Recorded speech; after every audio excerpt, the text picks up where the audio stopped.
Let's go is the only way to hold anything. Let me begin with an image. Simple, quiet, yet containing the whole mystery of your life. Imagine you are standing beside a still lake at dawn.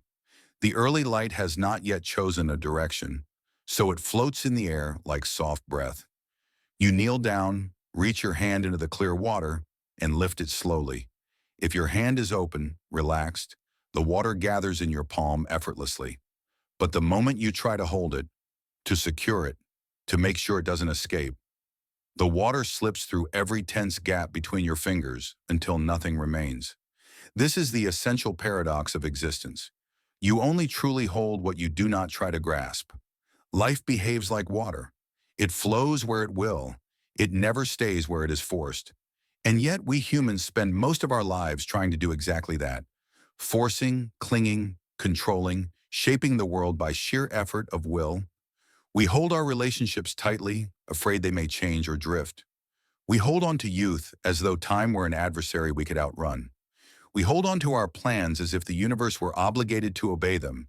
And most of all, we hold on to our idea of who I am, as though the self were a statue carved in stone rather than a flame flickering moment by moment. But notice something. Whenever you clutch too tightly at anything, you feel the tension immediately. You feel it first in your chest, then in your breath. Even the mind becomes narrow, rigid, like a doorway that only allows certain truths to enter. The irony is that tightening your grip in an attempt to feel secure only makes you more afraid. For now you must defend what you hold. You must protect it. And the more you protect something, the more fragile it becomes. Control is a trembling fist. Letting go is an open palm. Now, many people misunderstand this. They imagine that letting go means giving up, withdrawing, becoming passive, indifferent, but that is not letting go. That is defeat. True letting go is something entirely different. It is a dance, not a collapse.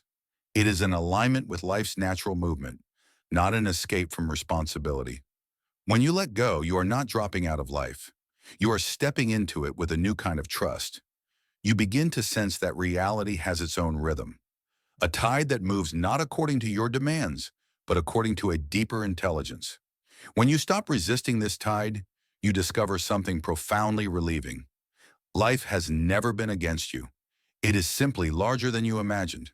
And all your struggle came not from life's unpredictability, but from your refusal to move with it. Think of lovers. It is painful to admit, but most people do not love. They possess. They cling to the other person, gripping so tightly that the beloved becomes an object, something to maintain, something to guard. And so the relationship collapses under the weight of fear. For no one can breathe when held like a trophy. No one can grow when locked in the cage of another's insecurity. Love is the wind. You cannot trap it without losing it. To love someone is to let them be, to let them grow, to let them change, to let them walk their own mysterious path. If they stay with you, it is because their heart has chosen to. And anything chosen freely is infinitely more beautiful than anything forced. But let us look inward now. There is an even subtler form of clinging, the clinging to your own sense of self. You tell yourself a story. I am this kind of person, I must remain this way. I must act like this, believe like this, or else I am lost. But the truth is that the self is not a fixed object. It is not a stone in a river, it is the river. Thoughts flow, emotions rise and fall, moods shift, perspectives evolve. Trying to cling to a solid me is like trying to grasp water and say, stay exactly as you are. The self only becomes heavy when you insist it must not change. And when you let go, when you allow yourself to be a process instead of a thing, you feel a space open inside you, a lightness, a kind of internal breeze. Suddenly you are not defending an identity. You are not trying to prove anything. You are simply here, aware, alive, moving with life rather than bracing against it. Letting go is not a loss. It is a return to spaciousness, a return to presence, a return to the natural state of things, where nothing needs to be forced and everything can be experienced fully. Letting go is how you finally learn to hold life without suffocating it.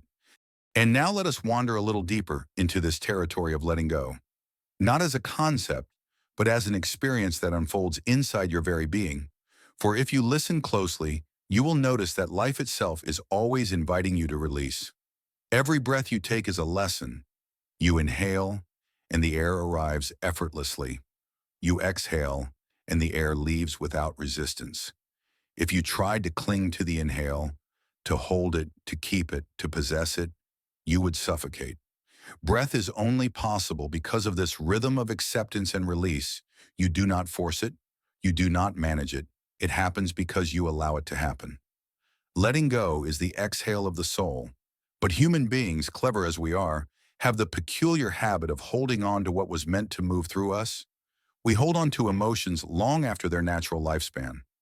Sadness arises, wanting to pass like a gentle rain, but we trap it in stories, explanations, regrets, replaying its memory until it becomes a storm.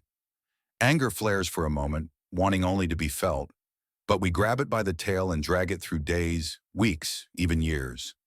Fear appears, simply wanting our attention, but we wrestle with it, lock it away, and build entire identities around avoiding it. Emotions are weather. They are not meant to be held, only witnessed. And yet we cling because we believe that holding an emotion keeps us safe, that if we analyze it long enough or cling to the wound long enough, we will somehow prevent future pain. But the truth is paradoxical, as all truths are. You do not free yourself by holding on to pain. You free yourself by letting it leave. Now look at time. Most of your suffering comes from clinging to the past or grasping for the future. You replay old conversations, resurrect old mistakes, cling to old victories as though your worth depends on preserving the memory of who you once were. And then, with equal fervor, you chase the future like a horse chasing a carrot tied to its own saddle. You try to hold tomorrow in your hands, though tomorrow has never been touched by anyone. What happens when you cling to the past? You become heavy. What happens when you cling to the future? You become anxious. And yet here you are, alive only in the present. Life is happening now, in this breath, in this sensation, in this moment of awareness. When you let go of the past, you do not erase it. You simply set down a weight you were never required to carry. When you let go of the future, you do not lose your direction. You simply return to the only place where you have any power at all. Here, letting go is coming home to the present moment. But perhaps the most delicate area where letting go is misunderstood is the realm of control. Humans crave control because uncertainty feels like death.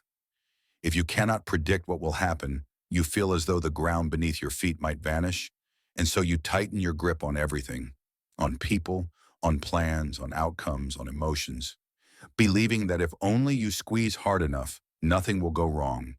Yet have you noticed? The more you try to control life, the more chaotic it becomes. It is like trying to hold on to soap in the bath. Grip too tightly and it shoots out of your hand. Life is slippery not because it mocks you, but because it was never designed to be contained.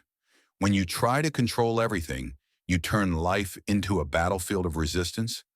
But when you loosen your grip, when you relax your shoulders, something else emerges.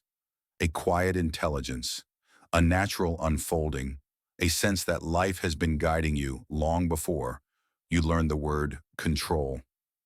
Letting go is not abandoning the steering wheel. It is realizing the car has been driving itself. This does not mean you stop making choices. Choices are part of the dance. But you begin to see that choices flow from awareness, not from fear, from clarity, not from desperation. You no longer shout instructions at the universe. You listen, you respond, you move with the current instead of splashing against it. Letting go is the discovery that life carries you more gracefully than your fear ever could. And perhaps the most beautiful part of this realization is the sense of space that blooms inside you. A quiet spaciousness, like a room with open windows and sunlight drifting through. When you let go, you make space for life to enter. You make space for creativity, for intuition, for joy that arrives without reason. You make space for new paths, new people, New possibilities that could never come while your hands were already full. Letting go is not losing, it is clearing the ground for something truer to grow. It is a kind of internal springtime, gentle, patient, full of promise.